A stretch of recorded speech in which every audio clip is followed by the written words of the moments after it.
Welcome back to another episode of the Successful Driver Podcast. I am here in the Clear, Simple Used Truck Buying Studio, hanging out with Brian Krawczyk, the COO of NTP. Brian, so appreciative of your time. Thank you for jumping on with us today. Yeah, absolutely. It's great to be here with you. Thank you. Yeah, well, I'm excited to talk to you today. And we normally kind of ask this question, Brian, how did you kind of get involved in the trucking industry? What's your story, your background here getting into the trucking industry? Yeah, sure. So my career has largely been in the insurance world. I started 25 years ago working for Nationwide Insurance on the service side of the business. Obviously, that was a mix of both personal auto and commercial auto. Did similar roles at Travelers Insurance for a while, and then really got sort of headlong into the trucking industry when I joined Canal Insurance as an AVP in claims. For your viewers or listeners who may not know, Canal Insurance is based in Greenville, South Carolina, and they're a trucking specialty insurance carrier. They don't do anything but over the road trucks. From there, I've been here now for 3 years, working with Wade and the team in the warranty space. And of course, the warranty business is an awful lot like insurance. We're just protecting against different types of bad things. So I guess we'll start here. Your role in the truck driver story now, then how would you kind of boil down what your role currently in the truck driver story is? Yeah. So as the COO here, I've got responsibility for the service end of our business, all the folks that work the claims and handle these repairs and get people approved for repairs so they can get back in business and back on the road. Fundamentally, that's what our business is here to do, right? We care a lot about supporting drivers. If you spend any amount of time behind the wheel, you're eventually going to have a breakdown. There's almost no question that you're going to have it at some point. So, naturally, our role is to help those drivers avoid as much downtime as possible, get through the repair as quickly as possible, and get back on the road. So I consider my role to be central to that. I'm excited to be a part of that. I would say in this business, even more than some of the prior insurance roles that I've, had, there's much more of a direct impact that I and my team can make on whether or not a driver is ultimately successful as a driver. Well, you mentioned successful driver. What do you think makes a successful driver? We like to ask everybody, and we love getting this wide variety of, answers. What do you think makes a successful truck driver? Yeah, I think there's a lot of things. I mean, first of all, fundamentally as a personality, I think drivers have to have a real commitment and a real, passion for what they do. It's not an easy job. Anybody knows that, right? There's a lot of long hours. There's a lot of miles. There's a lot of time away from family.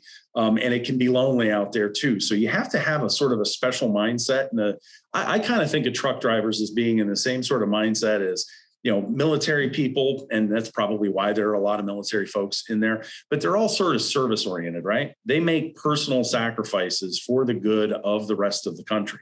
Mm-hmm. And, so number one, I think you have to have that mindset.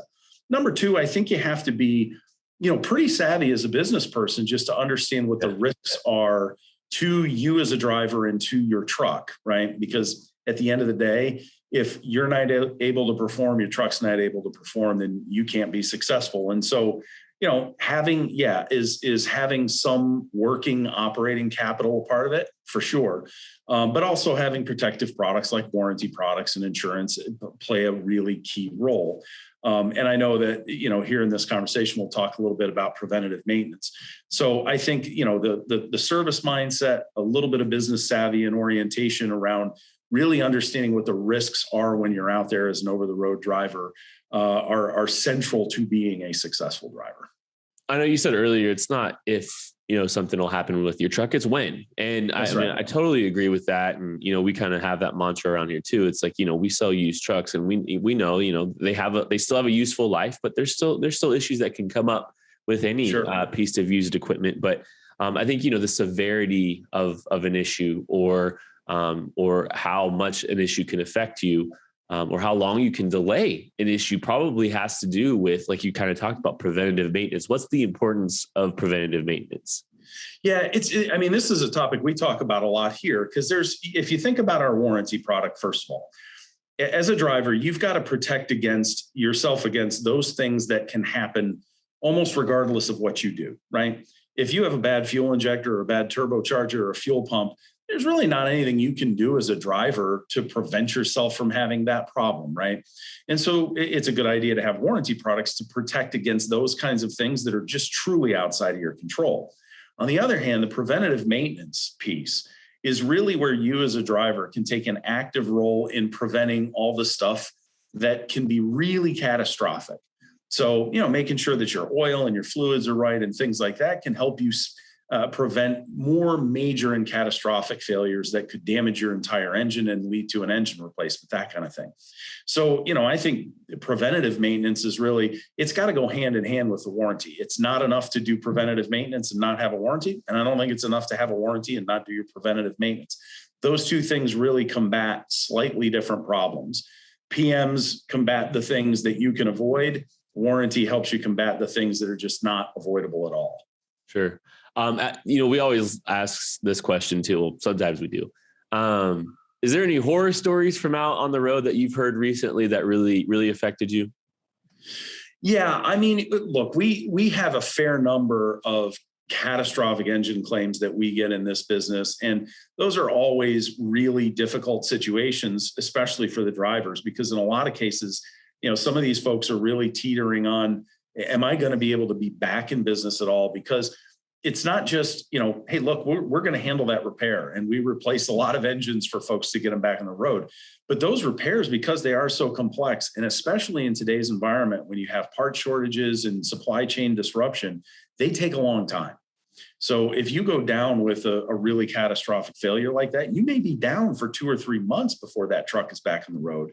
And, we, of course, run into folks who, have very compelling stories and sometimes rather sad stories about that length of downtime really just inhibiting their ability at all to make a living or even to stay in business. I can't, I'm not going to point to a specific story necessarily, but I will say that this year has been a year of stories like that with a lot of the supply chain disruption. Now, it's certainly not the case that in all of those cases, the driver could have done something to prevent. In many of those cases, they couldn't have, right? Some of them, on the other hand, were somewhat preventable scenarios. If drivers are really diligent, even about doing, good quality pre-trip inspections, right? As part of that whole preventative maintenance process, and just visually looking for leaks and signs of fluid coming through seals and those kinds of things. They can spot that stuff quickly and they can fix it while it's just a gasket problem and it costs, very, very little to repair. And there's a lot of drivers out there who are very tenured, who are very knowledgeable, and they know their truck and they know they should be doing that stuff.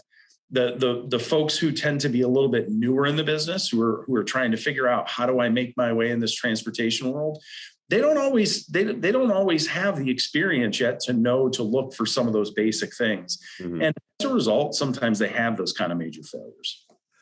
You talked a little bit about supply chain affecting the last couple of years.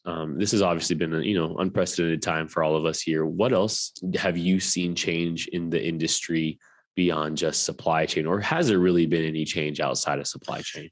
Well, I mean, sure, there's been lots of change. I mean, we've and not just this year, but obviously there's been a really big driver shortage, and that's been, true in the transportation industry now for a number of years.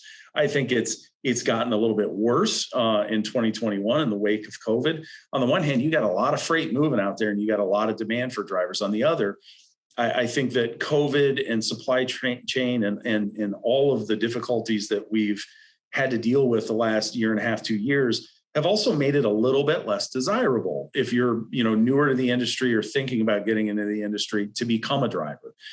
So I think that change is also taking place. And then on the repair side, because you've got so many trucks on the road, I think it really is just more difficult to get repaired quickly these days, right? Not just because of supply chain, but because demand is so high. There are fewer available bays for repairs, and there's also a technician shortage as well. Yeah. So I think you've got a combination of factors really all coming together and having detrimental impact in the industry. On the positive side, though, there's still a lot of freight to be hauled, and if you want to engage in this business and you want to get in it, there's a ton of opportunity out there for drivers. I think really the biggest if I could be so bold as to call it advice that I would offer somebody that's considering getting into it, you probably have to, prepare yourself a little bit more in this day and age. Yeah. Some of those realities than maybe you had 5 years ago. It's like there's more factors outside the control of the driver now than there's ever been. That's exactly right. Yep. All right. Well, Brian, that was a lot of fun. We so appreciate your time talking with us today. Thank you for spending some time with us. Yeah. Thank you again very much for having me. It's great talking with you. Absolutely. That was Brian Krawczyk, the COO of National Truck Protection. Thank you so much to him. And thank you so much for spending some time with us today on the Successful Driver podcast. We'll catch you later.